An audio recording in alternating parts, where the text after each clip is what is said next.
আমাদের আজকের নাটক ঘাস মাটির জীবন।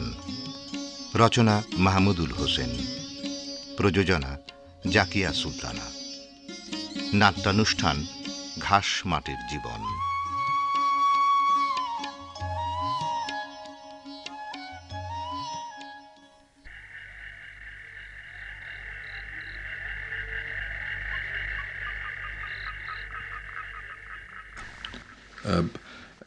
একটা দেশলাই দিও তো রাজা মিয়া।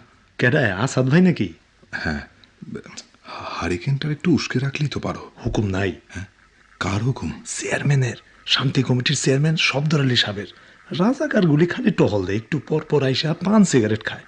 পরশু রাইতে সুরজ মিয়ারে দইটা লইয়া গেছে। কোন সুরজ মিয়া? ওই চান ভাইয়ের হোটেলের? হ হ, আর হোটেলে বাবুর্চি সুরজ মিয়ারে শুনলাম। থাক থাক থাক, ওসব আমি শুনতে চাই না।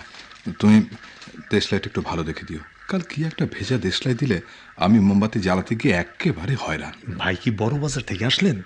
হ্যাঁ, দোকান বন্ধ করে। আপনার মালিক এখনো এত রাত পর্যন্ত দোকান খোলা রাখে? আজকে রাখতে হয়েছে। হ্যাঁ, চেকিং হচ্ছিল বুঝলে, মিলিটারিরা। চেকিং? কোন কি ভাই? কেসটা কি? বিচ্ছুর থাবা কি তাহলে আমাকে এইখানে আইসা বললো?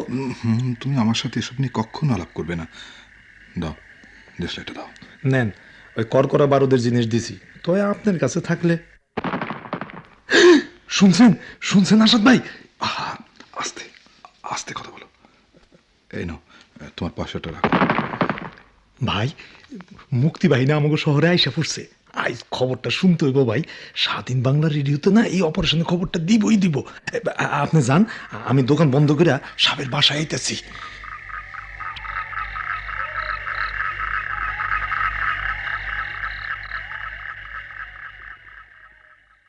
কে কে ওখানে? আমি স্যার, আমি আসাদ। জানো আমি চোখে ভালো দেখতে পাই না, একটু কেসে শব্দ করে ভেতরে ঢুকতে কি অসুবিধা হয়? হ্যাঁ, কারেন্ট নেই স্যার। আপনিও পাশের বারান্দায় বসে আছেন, বুঝতে পারিনি।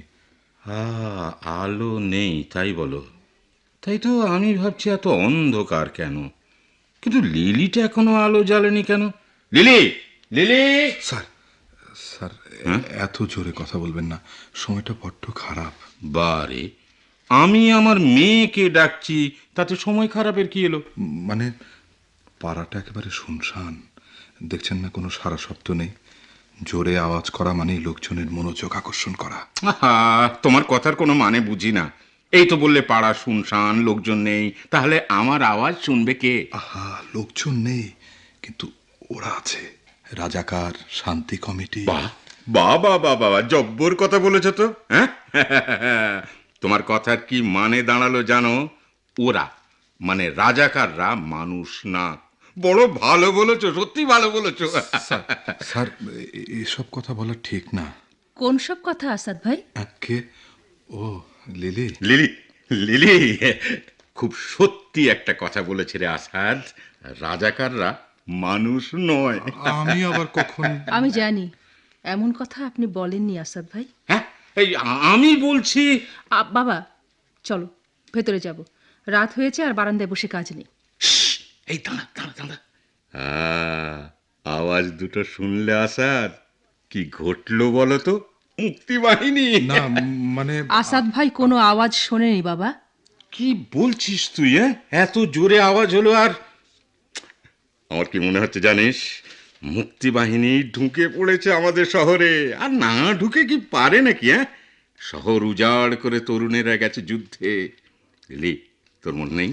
ওরা সবাই একের পর একজন এসে আমাকে সালাম করে গেল, বলল স্যার যুদ্ধে যাচ্ছি, দোয়া করবেন। তোমার নিজের ছেলে যুদ্ধে গেছে বাবা? যাবে না? নিশ্চয়ই যাবে, আমার ছেলেও যাবে। পড়িসনি সেই কবিতাটা? এখন যৌবন যার, যুদ্ধে যাবার তার শ্রেষ্ঠ সময়। পড়েছেন আসাদ ভাই? লিলি, আমি আমার ঘরে যাচ্ছি। বাবা তুমিও ঘরে চলো। চল, ঘরেই চল, রেডিও শুনতে হবে না? হ্যাঁ রে লিলি, ব্যাটারি আছে তো? ও রাজা মিয়া খবর শুনতে আসার সময় নিয়ে আসবে বলেছে। চলো আমরা ভেতরে যাই। চল।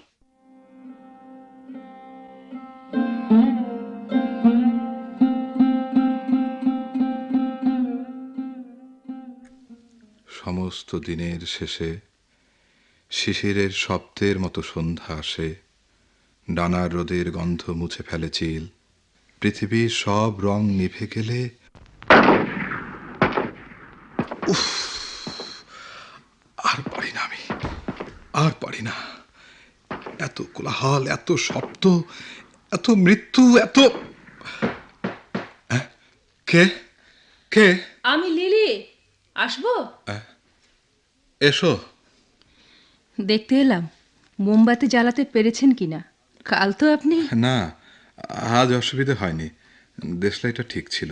ও, কি করছিলেন?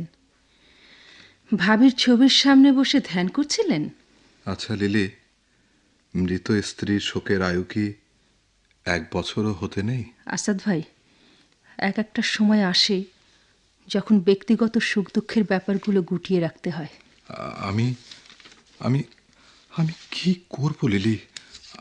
আমি যে আমি যে ছি আসাদ ভাই, ছি! বাবাকে দেখুন, বৃদ্ধ অন্ধ অসহায় মানুষ, তার একমাত্র ছেলে যুদ্ধে গেছে। আমাকে দেখুন, আমার ভাই যুদ্ধে গেছে। আমার প্রেমিক, আমার হবু স্বামী, যার সাথে মাত্র 2 মাস পর আমার বিয়ে হবার কথা ছিল, সেও যুদ্ধে গেছে। কই, আমরা তো ভেঙে পড়িনি। আমি আমি কাপুরুষ লিলি। আমার সমস্ত দেহ মন জুড়ে আছে ঋতুস্মৃতি। এই দেশ, এই বিপ্লব, এই সংগ্রাম সব ছাপিয়ে ওঠে কেবল একটা নারীর শান্ত দুখানি চোখ, একটা অবসাদ, একটা সর্পগ্রাসী ক্লান্তি আমাকে পঙ্গু করে রাখে। আমি আমি কিছু করতে পারি না লিলি। ভালো। আসাদ ভাই, আপনি বরং গ্রামের দিকে চলে যান। কেন? এখানে থেকে কি লাভ হচ্ছে আপনার বলুন তো? অযথা আমাদের ভাড়া গুনছেন। আর তাছাড়া যতদূর মনে হয় বড় বাজারে দোকানের ম্যানেজারই আর বেশি দিন থাকবে না আপনার। এ কথা বলছো কেন? বাতাসে বারুদের গন্ধ, আগুনের আঁচ, এসব স্পর্শ করে না আপনাকে? আমার মন বলছে যুদ্ধ এসে গেছে আমাদের শহরে। যারা যুদ্ধে নেই তাদের এ শহরে থাকবার অধিকার কি? লিলি, কি বলছো তুমি? যাই, মোমবাতি নিভে গেলে ডাকবেন, আমি জেলে দিয়ে যাব।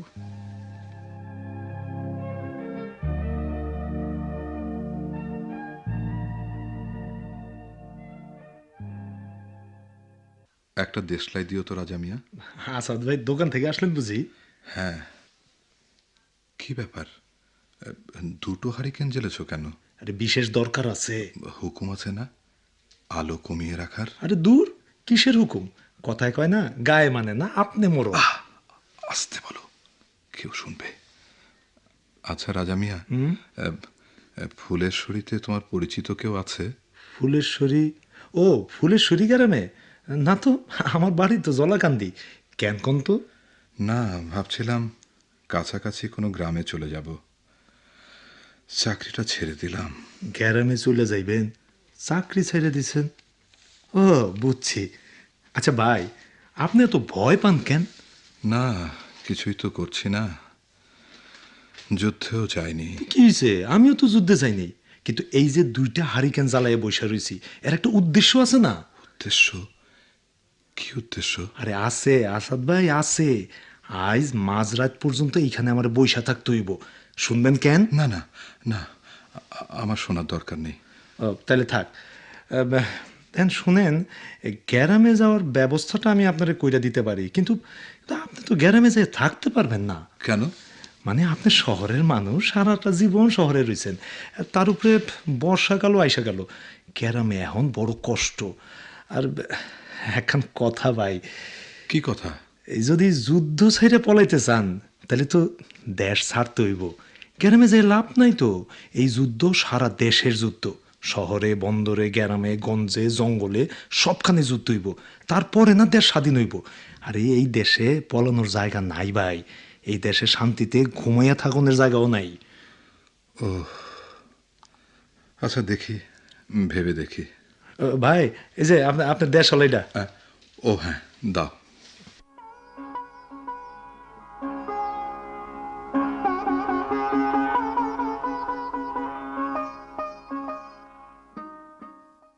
আচ্ছা, তোর কি মনে হয় লিলি, আমাদের মাসুদ ছিল ওই অপারেশনে?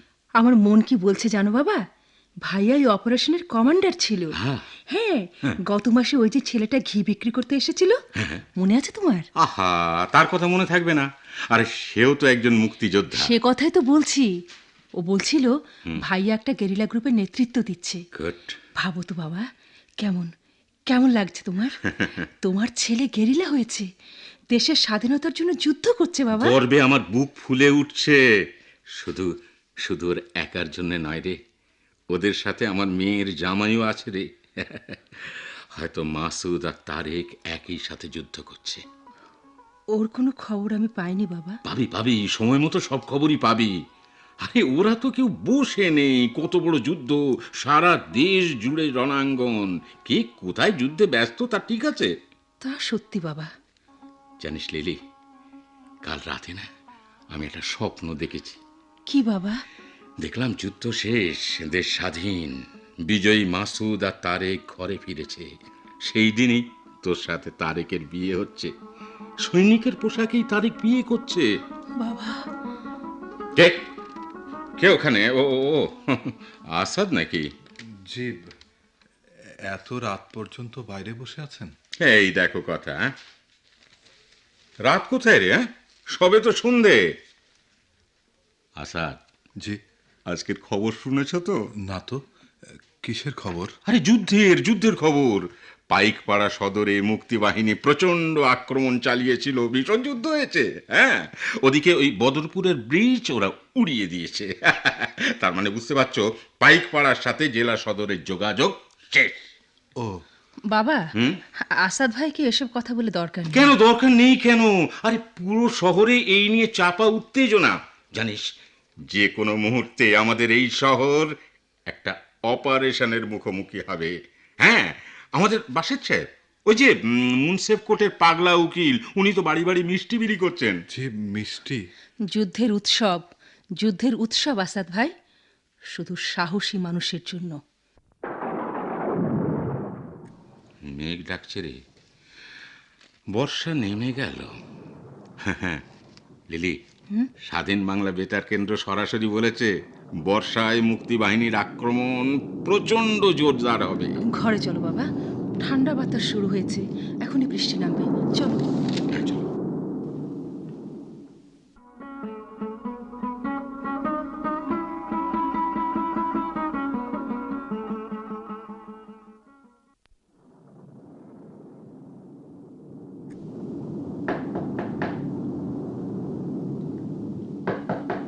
কে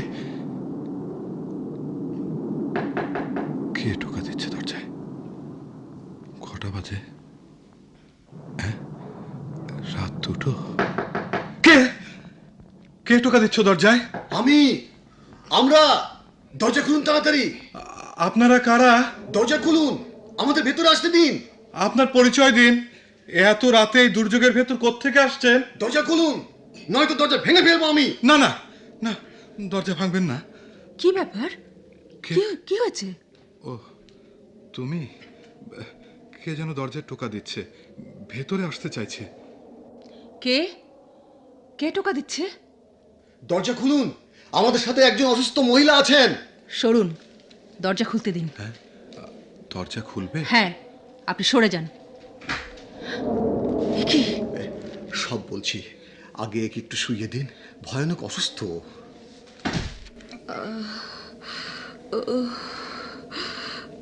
পানি, একটু পানি। ওকে বিছানায় শুয়ে দিন। আসাদ ভাই, আপনি মোমবাতিটা জ্বালুন তো। মোমবাতি? হ্যাঁ হ্যাঁ, আলো জ্বালুন। দাঁড়ান, আগে আমি দরজাটা বন্ধ করি। পানি, পানি। ওকে পানি দিয়ে দরকার। হ্যাঁ হ্যাঁ হ্যাঁ, এই যে পানি নিন। রুবি, রুবি, এই তো পানি খাও। হ্যাঁ, মাথাটা একটু তোলো।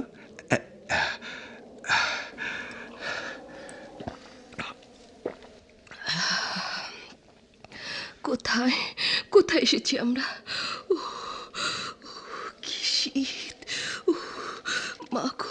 আচ্ছা আচ্ছা, ওর কি জ্বর? হ্যাঁ, তারপর যা ভিজেছে, বোধহয় নিউমোনিয়া হয়ে যাবে। আচ্ছা, ওর কাপড় বদলানো দরকার।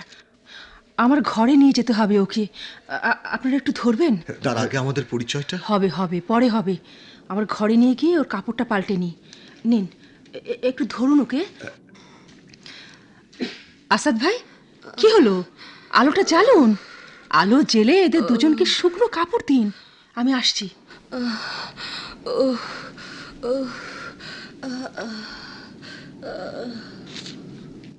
আপনি খুব ঘাবড়ে গেছেন মনে হচ্ছে। আপনারা মুক্তিযোদ্ধা? বন্দুক দেখে চিনতে পারলেন বুঝি?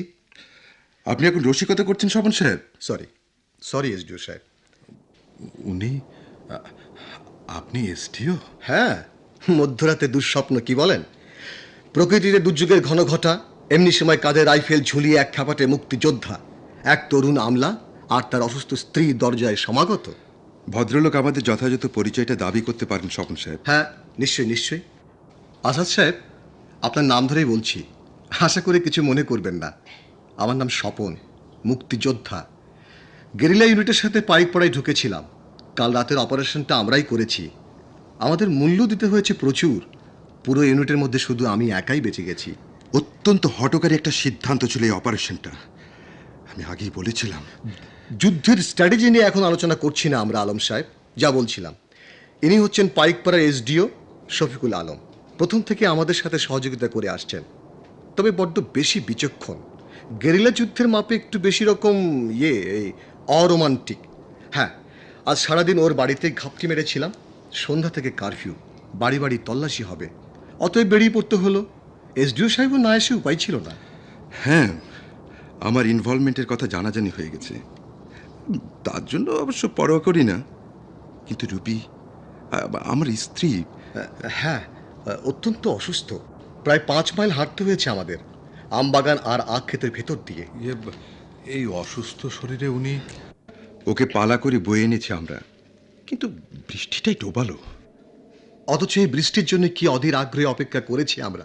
বৃষ্টি নামবে, নদীতে বান আসবে, খাল বিল হাওরগুলো হয়ে উঠবে আমাদের দুর্গ।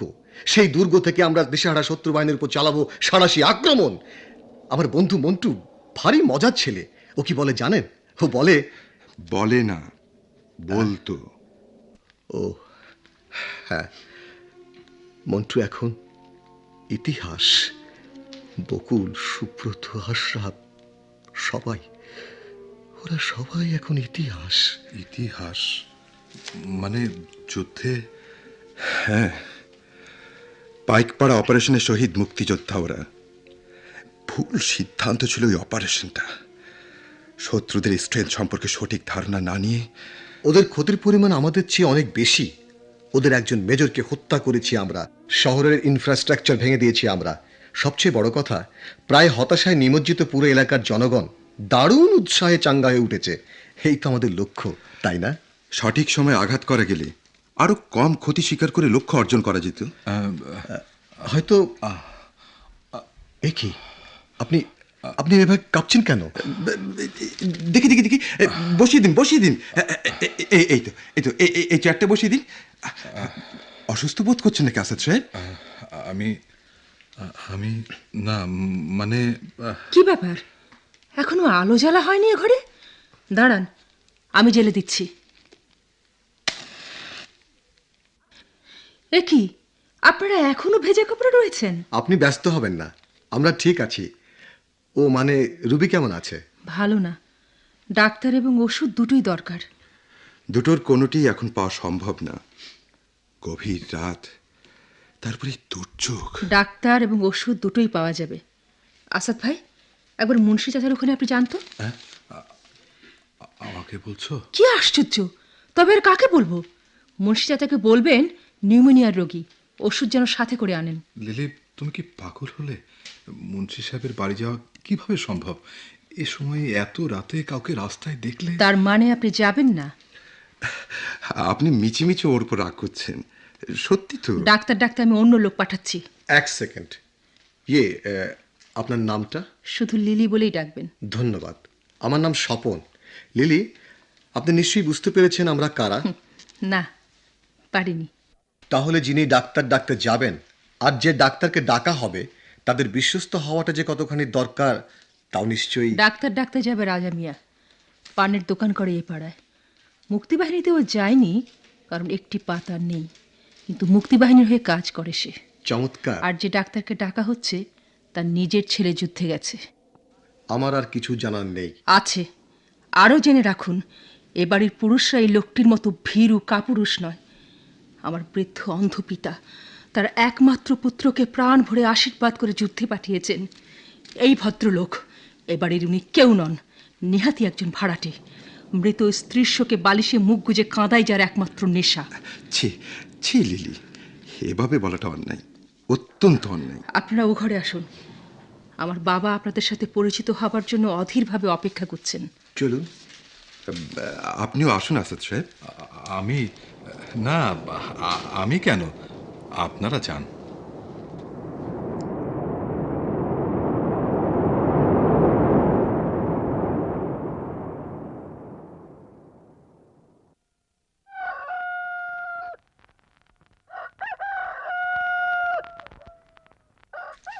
এই দেখো সকাল হয়ে এলো প্রায়। ইস, তোমরা এত ক্লান্ত হয়ে আছো।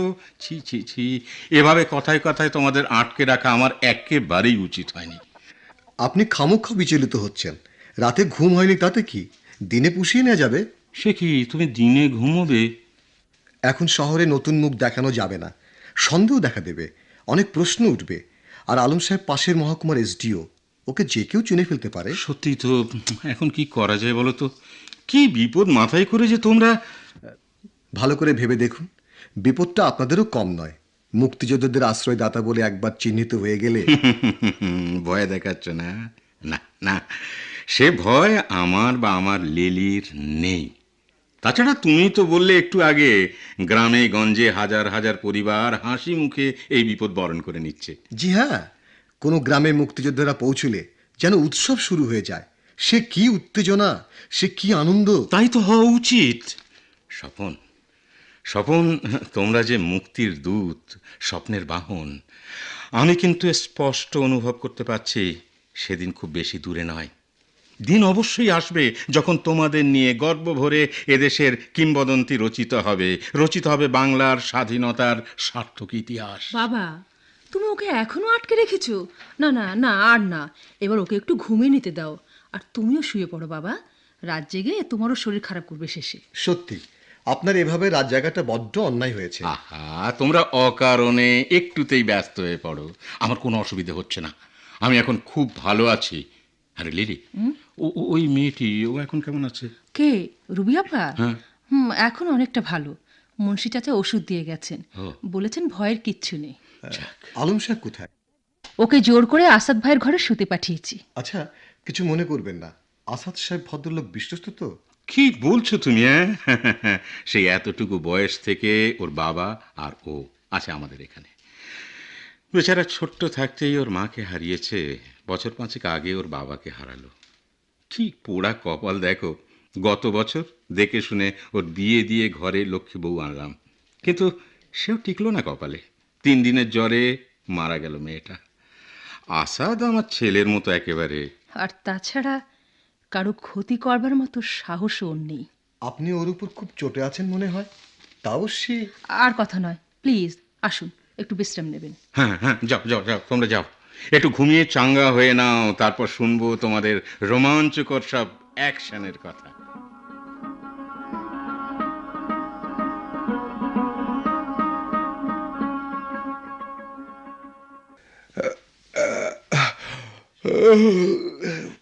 অনেকক্ষণ ঘুমিয়েছি তাই না? না, ঘন্টা 2 মাত্র। কটা বাজে? সকাল 9টা। আপনি বের হননি এখনো? মানে আপনি কোথাও কাজ করেন নিশ্চয়ই? যে একটা কাপড়ের দোকানের ম্যানেজারই করতাম, গতকালই ছেড়ে দিয়েছি। কেন ছেড়ে দিলেন কেন? না, মানে ভেবেছিলাম গ্রামের দিকে চলে যাব। আসলে আমি আমি একটু ভীতু ধরনের, আপনাদের মতো সাহসী না। কে সাহসী? আমি? বলেছেন, ভালো বলেছেন। জানেন, আমি তেলে পোকা দেখলে ভয়ে সিঁটিয়ে যাই। আর আর হ্যাঁ, জীবনে কোনোদিন কোনো মানুষকে জোরে কথা পর্যন্ত বলিনি। অথচ অথচ আপনি মুক্তিযুদ্ধে আছেন, সরকারি আমলা হয়ে আপনি যুদ্ধে নেমেছেন। অসুস্থ স্ত্রীকে কাঁধে নিয়ে আপনি 5 মাইল পথ হেঁটেছেন। আসাদ সাহেব, গত কয়েকটি মাস ধরে এদেশের মানুষ এমন একটি অবস্থার ভেতর দিয়ে যাচ্ছে যে সবচেয়ে ভীরু লোকটিও শ্রেষ্ঠতম সাহসী কাজ করে ফেলছে। দারুণ স্বার্থপর একটি মানুষও আত্মত্যাগের অমর কাহিনী রচনা করে ফেলছে। আসাদ সাহেব, শত শত বছরের মধ্যে জাতির জীবনে শ্রেষ্ঠ সময়ের ভেতর দিয়ে আমরা চলেছি। আমরা, হ্যাঁ হ্যাঁ আমরা, এই মুক্তিযুদ্ধের এ জন্ম ইতিহাসে সবচেয়ে সৌভাগ্যবান বলে বিবেচিত হব। অথচ অথচ আমি আমি আমি আপনার ট্র্যাজেডিটা বুঝতে পারি। এমন এক অতল স্পর্শী ব্যক্তিগত শোক আপনাকে আচ্ছন্ন করে রেখেছে যে স্বদেশের এই অভিজ্ঞতা, এই বিপ্লব, এই আগুনের মতো সময় আপনাকে স্পর্শ করছে না। আচ্ছা, আমার কি করা উচিত বলতে পারেন? না, পারি না। দেশ জুড়ে রণাঙ্গন এখন। এই রণাঙ্গনে প্রতিদিন সৃষ্টি হচ্ছে নতুন ইতিহাস। এই ইতিহাসের আমি একজন তুচ্ছ চরিত্র মাত্র। এর রচয়িতা হবার ক্ষমতা আমার নেই। তবে তবে নিজেকে অযথা অপরাধী ভাববেন না। আপনি সৎ, কে জানে এই সততাই হয়তো আপনাকে শক্তি দেবে। চলুন একটু চায়ের খোঁজ করা যাক।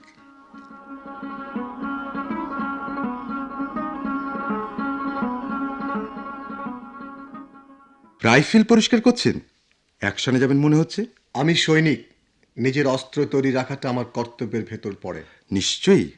তবে আমি তো অদূর ভবিষ্যতে আমার বা আপনার যুদ্ধে অংশ নেওয়ার কোনো সম্ভাবনা দেখছি না। আপনার পুরো ইউনিট ধ্বংস হয়ে গেছে, বেজের সাথে যোগাযোগ বিচ্ছিন্ন। হ্যাঁ, পুরানডাঙ্গার রাস্তায় ভারী পাহারা বসিয়েছি মিলিটারি।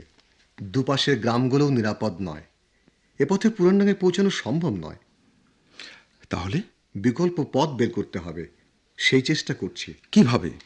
রাজা মিয়ার সাথে আলাপ হয়েছে। তার মতে পুরানডাঙ্গায় পৌঁছানোর আরও একটা পথ আছে, সন্ধ্যাবনের পথ। বলেন কি? সন্ধ্যাবন সম্পর্কে আপনার কোনো ধারণা আছে? আমি এই এলাকার ছেলে নই, তবু সন্ধ্যাবনের নাম শুনেছি। শুনেছি গভীর জঙ্গল, দুর্গম পাহাড় আর বিল নিয়ে এই সন্ধ্যাবন। এতই ভয়ঙ্কর ওই এলাকা যে শত্রুবাহিনী পর্যন্ত ওখানে প্রবেশের চেষ্টা করেনি।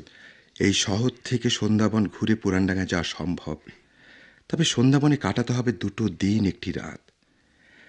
সেই সাথে রয়েছে নিশ্চিতভাবে পথ হারিয়ে ফেলার সম্ভাবনা। রুবিকে নিয়ে আমরা দুজনে ও পথে। আমরা যাব না। আসলে ও পথে আমরা কখনো পুরানডাঙ্গায় পৌঁছতে পারবো না। রাজা মিয়া পারবে। বলেছে সে? হ্যাঁ, সন্ধ্যাবনকে নাকি সে হাতে তালুর মতো চেনে। 2-1 দিনের মধ্যেই রওনা দিতে চাই সে। স্বপন সাহেব, আপনি করিতকর্মা লোক। সত্যি মুক্তিযোদ্ধা হওয়া আপনারই সাজে।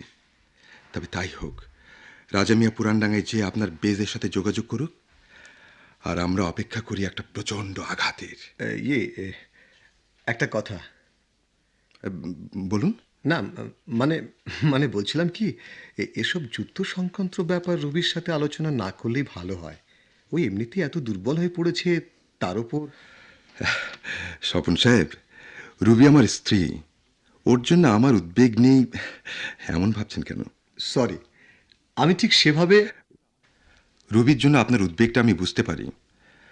আপনারা তো ছেলেবেলার বন্ধু, তাই না? না, মানে প্রতিবেশী ছিলাম আমরা রাজশাহীতে, দীর্ঘকাল বন্ধুত্বের।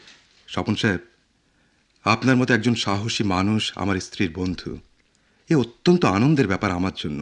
কে সাহসী? আমি? আপনি জানেন না।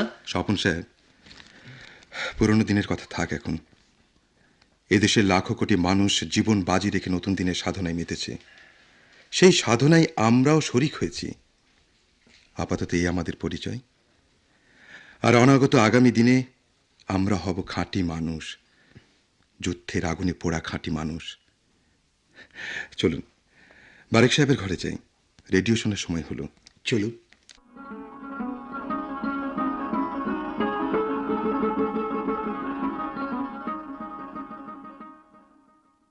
আজ কেমন আছো রুবি?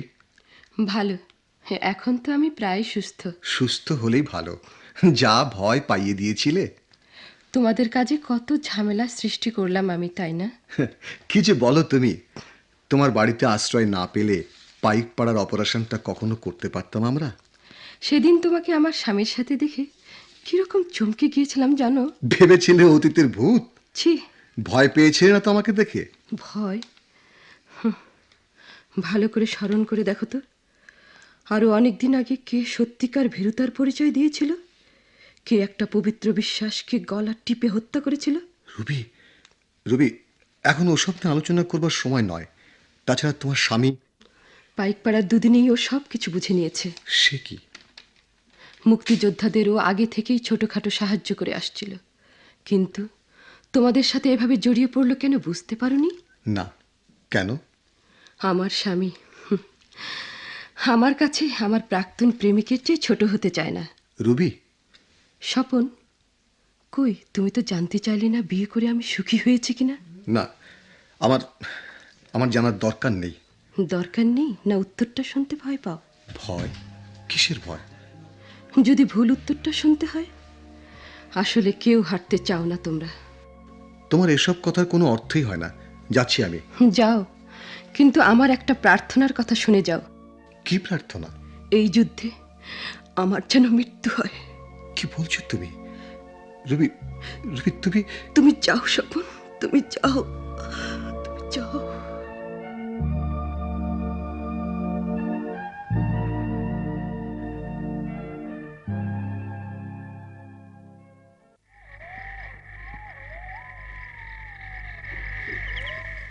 একটা দেশলাই দিও তো রাজা মিয়া। আসাদ ভাই নাকি? আর দেশ হলে এখন আর কি করবেন? আগুন জ্বালানোর তো অনেক লোক আপনাকে বাসায়। আহ, বাজে কথা বলো না। রাগ করেন না ভাই, একটু রসিকতা করলাম আর কি। তো ভাই কি বড় বাজার থেকে আইলেন? হ্যাঁ রাজা মিয়া, হ্যাঁ, একটা ঘটনা হয়েছে। ঘটনা? কি ঘটনা আসাদ ভাই? আমার দোকানের মালিক মজিদ মিয়া ব্যাপারীকে। ব্যাপারে কি হয়েছে তা? মজিদ মিয়া ব্যাপারীকে ওরা মেরে ফেলেছে। হ্যাঁ? ব্যাপারী নাকি মুক্তিযোদ্ধাদের সাহায্য করছিল। ভাই, মুক্তিযুদ্ধের পক্ষের মানুষ পাইলে তারা তো ছাড়বো না। সে হোটেলের বাবুর্চি সুরুজ মিয়েই হোক কি আরতদার মজিদ মিয়েই হোক। এই যে আমি রাজা মিয়া, একটা পাও নাই। আমার যদি ধরতে পারে তাহলে কি ছাড়বো? আহা, তোমার কথা উঠছে কেন? আসাদ ভাই, কাল সকালে একটা বড় কাজে যাইতেছি। অনেকদিন হয়তো আর আমার দেখবেন না। ভুলচুক যদি কিছু কইরা থাকি মাফ করে দিয়েন। তো একখান কথা মনে রেখেন ভাই, ওরা আমাগরে যতই মারুক, যতই জ্বালাক, যতই পড়াক, যুদ্ধ বন্ধ হইব না। এই যে বাবুর্চি সুরুজ মিয়ারে মারলো, যুদ্ধ কি বন্ধ হয়েছে? হয় নাই। এই যে আমি রাজা মিয়া কাল একটা মহা জরুরি কাজে রওনা দিতেছি। যদি আমারও কিছু হইয়া যায়, কাজটা কি না হওয়া থাকবো? না, নতুন লোক আসবো আমার জায়গায়। আর সেও যদি না পারে তাহলে আসবো অন্য লোক। মোট কথা, এই যুদ্ধের শেষ নাই। আমাকে জিত না হওয়া পর্যন্ত শেষ নাই। আমি যাই। দেশ হলে লইয়া যান আসাদ ভাই, আলো জ্বালাইতে হইব না।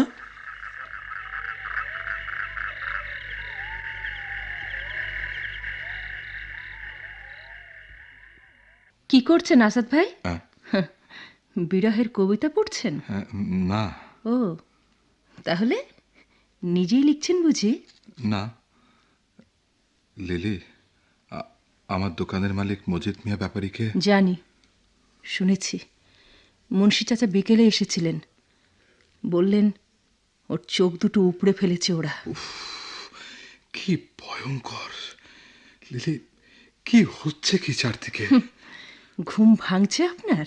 লিলি, তুমি জানো রাজা মিয়া কোথায় যাচ্ছে কাল? জানি। কোথায়? কি লাভ আপনার জেনে? আপনি তো নিজস্ব শোকের কফিনে শুয়ে ধ্যান করছেন। লিলি, আমি কিছুই বুঝতে পারছি না। আমি কি হারিয়ে গেছি? সময় কি আমাকে ফেলে চলে গেছে অনেক দূরে? আসাদ ভাই, ভাবির মৃত্যু শোকে আপনি তো আচ্ছন্ন, তাই না? একটা খবর দিই আপনাকে।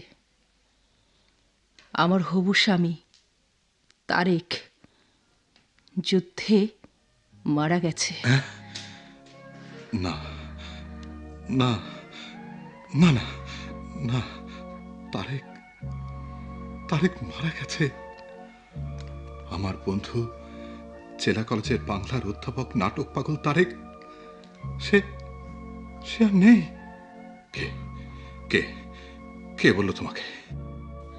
গত বুধবার খবর এনেছে রাজা মিয়া, অশোকতলায় একটা ব্রিজ ওড়াতে গিয়ে ডিনামাইটের বিস্ফোরণে। না না না না না, আমি বিশ্বাস করি না। না না আসাদ ভাই, না ঘটনাটা বাবাকে জানানো হয়নি। না।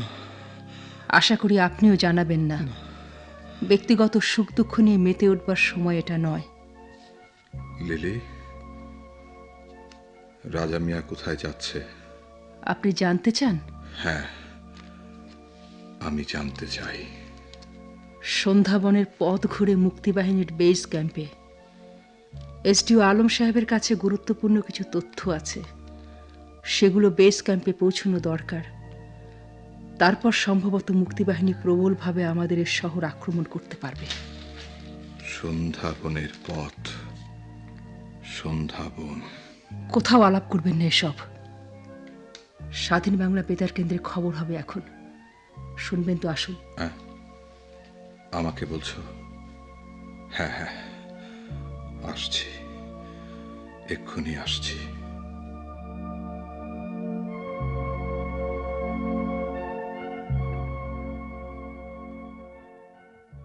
এই লিলি, শুনেছিস তোর মুন্সি চাচার ছেলে বাড়িতে এসে দেখা করে গেছে? হ্যাঁ বাবা, চাচা বলেছিলেন তো। কতদিন হয়ে গেল আমাদের মাসুদের কোনো খবরাখবর পেলাম না। ছেলেটা যদি একবার এসে। বাবা, হ্যাঁ? সবাই এক জায়গায় নাও তো থাকতে পারে। আর তাছাড়া সেই ঘিওয়ালা ছেলেটি খবর দিল না। আহা, সে তো 1 মাসের উপর হয়ে গেল রে। তুমি খামোখা চিন্তা করো না তো। আমি বলছি ভাইয়া ভালো আছে। বুঝলাম সে ভালো আছে, কিন্তু তারেকেরও তো কোনো। তারেক? বাবা, তারেক তো ভালো আছে বাবা। লিলি, দেখো দেখো তুমি, সবাই ভালো আছে। লিলি, এই শুন, আজ আসাদ কি যেন দেখলাম রেডিও শুনতে। হ্যাঁ, আজই প্রথম। ভালো ভালো, খুব ভালো। ছেলেটা আস্তে আস্তে শোক কাটিয়ে উঠছে রে। হ্যাঁ, বড্ড খারাপ লাগে ওই আসাদের জন্যে। চারিদিকে এত উত্তেজনা, এত যুদ্ধ, অথচ ও যেন এই সময়ে এখানে থেকেও নেই। বাবা বাবা, তুমি আর কোনো কথা বলবে না। রাত অনেক হয়েছে, এবার তুমি শুয়ে পড়ো। হ্যাঁ মা, এবার আমি শোবো। ওষুধ খেয়েছো তুমি? খেয়েছি। আচ্ছা লিলি, রাজা মিয়া তো কালই যাচ্ছে, তাই না রে? হ্যাঁ। যদি ঠিক মতো পৌঁছতে পারেও, আর খবরগুলো যদি মুক্তিযোদ্ধারা ঠিক মতো পায়, তাহলে একটা চরম বোঝাপড়া হবে একটা বিরাট যুদ্ধ। ফলাফল কি হবে আমি জানি না, কেউ জানে না, কিন্তু নিশ্চয়ই মুক্ত হবে এই মাটি, মুক্তি পাবো আমরা। আরে আমাদের মাসুদ আর আমাদের তারেক, ওরা ফিরে আসবে বিজয়ীর বেশে। জানিস, আমার ভাবতেও গর্ব লাগছে। বাবা বাবা বাবা, তুমি এত উত্তেজিত হও না তো। ডাক্তার তোমাকে মানা করেছে না? দেখো, আর কোনো কথা নয়। আমি আলো নিভিয়ে দিচ্ছি। লিলি, লিলি,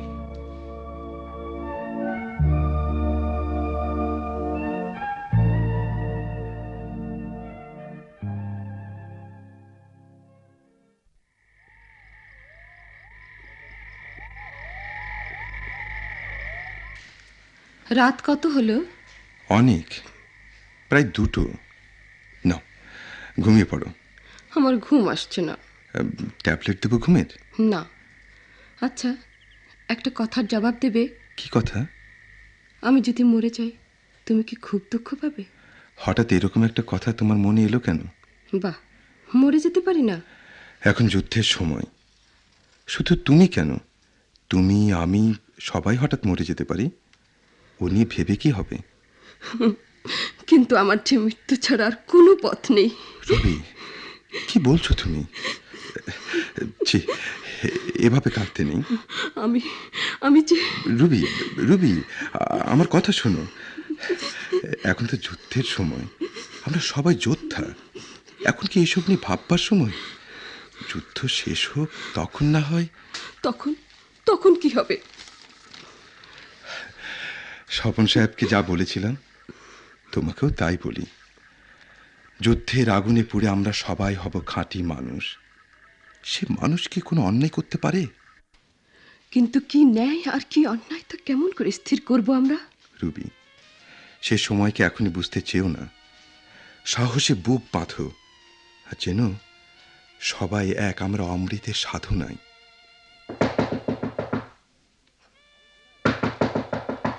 আলম সাহেব, শিগগির আসুন। কি ব্যাপার এত রাতে? রাজা মিয়াকেই মাত্র মিলিটারি ধরে নিয়ে গেল। বলেন কি? তাড়াতাড়ি আসুন, আমি আসাদ সাহেবের ঘরে আছি। এক্ষুনি আসছি আমি। কি কি কি হবে এখন? অস্থির হো না, তুমি চুপ করে শুয়ে একটু ঘুমোতে চেষ্টা করো, আমি আসছি।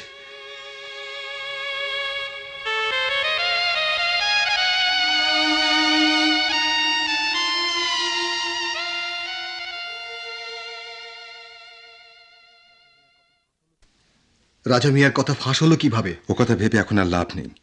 ও বড্ড বেপরা ধরনের। মুক্তিযোদ্ধাদের হয়ে কাজ করছে, এ কথা সবাইকে বলতো। রাজাকারদের কানে যেতে কতক্ষণ? ওকে সম্ভবত মেরে ফেলবে। তার আগে নির্যাতন হবে। হায় আল্লাহ! নির্যাতন? নির্যাতন কেন?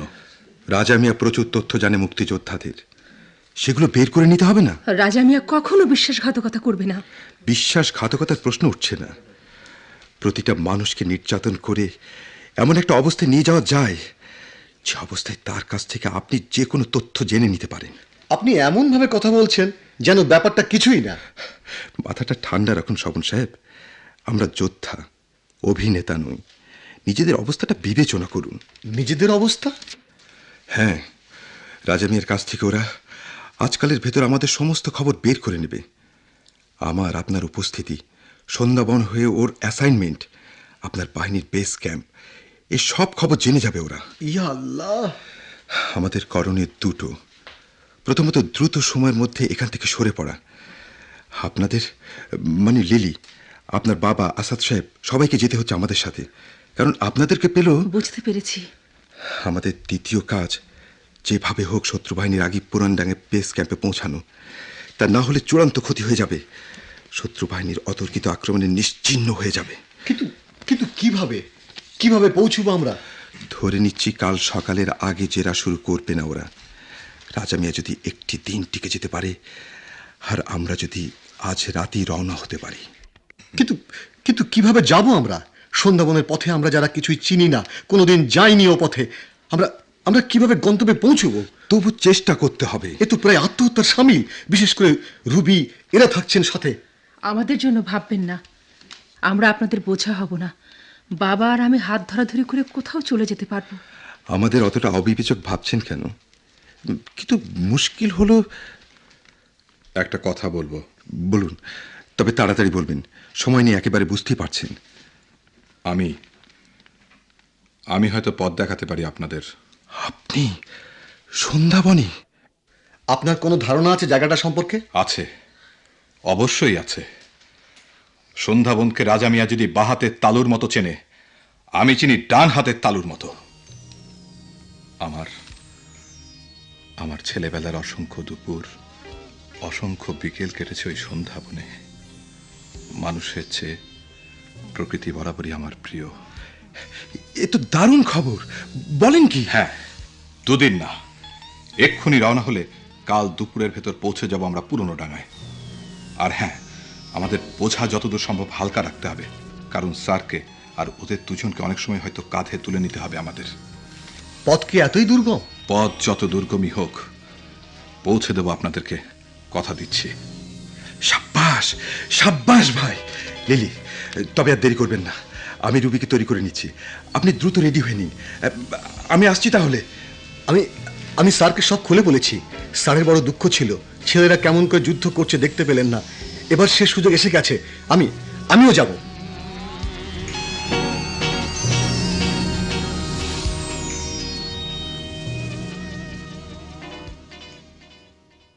এবার তুমিও যাও লিলি, তৈরি হয়ে নাও। সাথে নেবে সামান্য শুকনো খাবার, পানি, 3টে লাঠি আর 2টো হারিকেন, আর কিচ্ছু না। আসাদ ভাই, আসাদ ভাই, তোমাকে তোমাকে সেনাপতির মতো লাগছে। লিলি, রাজা মিয়া বলেছিল, আসাদ ভাই, কাল সকালে একটা বড় কামে যাইতাছি,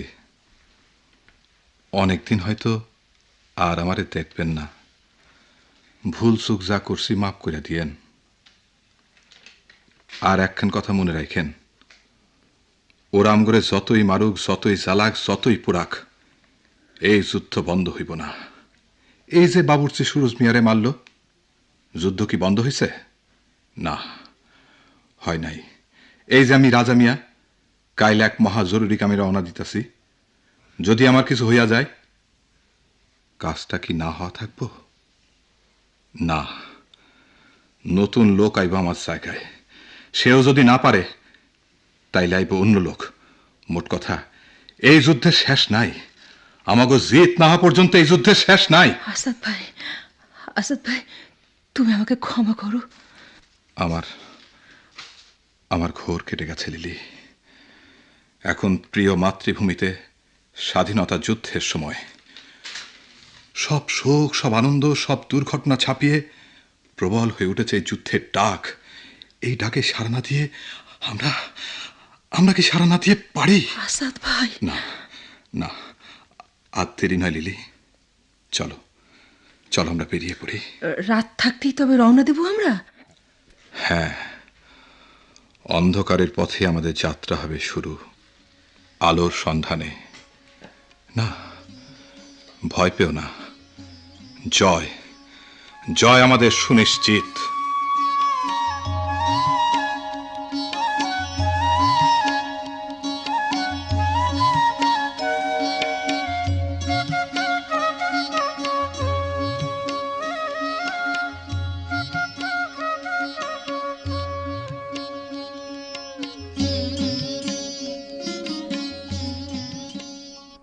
এতক্ষণ মাহমুদুল হোসেন রচিত ঘাস মাটির জীবন নাটকের অভিনয় শুনলেন। এতে বিভিন্ন চরিত্রে অভিনয় করেছেন বাবা সিরাজুল ইসলাম, আলম মোহাম্মদ আজিজুল হক, স্বপন সৈয়দ আমিনুল ইসলাম, রাজা মিয়া ফখরুল হাসান বৈরাগী, রুবি হাসনাত জাহান মুনিরা হক, লিপি রুবি আফরোজ ও আসাদ চরিত্রে রূপদান করেছেন মনোজ সেনগুপ্ত। শব্দ সংযোজনা ও সম্পাদনা মাহবুবুর রহমান। নাটকটি প্রযোজনা করেছেন জাকিয়া সুলতানা।